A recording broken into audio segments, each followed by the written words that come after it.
జాలిగల మనస్సును, దయాలుత్వమును, వినయమును, సాత్వికమును, దీర్ఘశాంతమును ధరించుకొనుడి. కొలస్సీయులకు వ్రాసిన పత్రిక 3వ అధ్యాయము 12వ వచనం. కరుణామయుడైన యేసు నశించుచున్న పాపి పట్ల జాలి దలిచాడు, దయను చూపించాడు. తండ్రి అయిన దేవునికి వినయ విధేయతలు చూపాడు.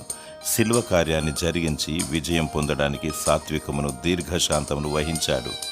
అంతం వరకు సహించాడు. తన రక్తాన్ని కార్చి చనిపోయి తిరిగి లేచాడు.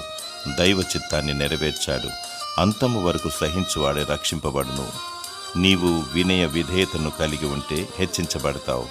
సాత్వికమును కలిగి ఉంటే భూలోకాన్ని స్వతంత్రించుకుంటావు. దీర్ఘశాంతమును కలిగి ఉంటే విజయమును పొందుకుంటావు. క్రీస్తు కలిగిన మనస్సును కలిగి ఉండుము. దేవుడు నిన్ను హెచ్చిస్తాడు.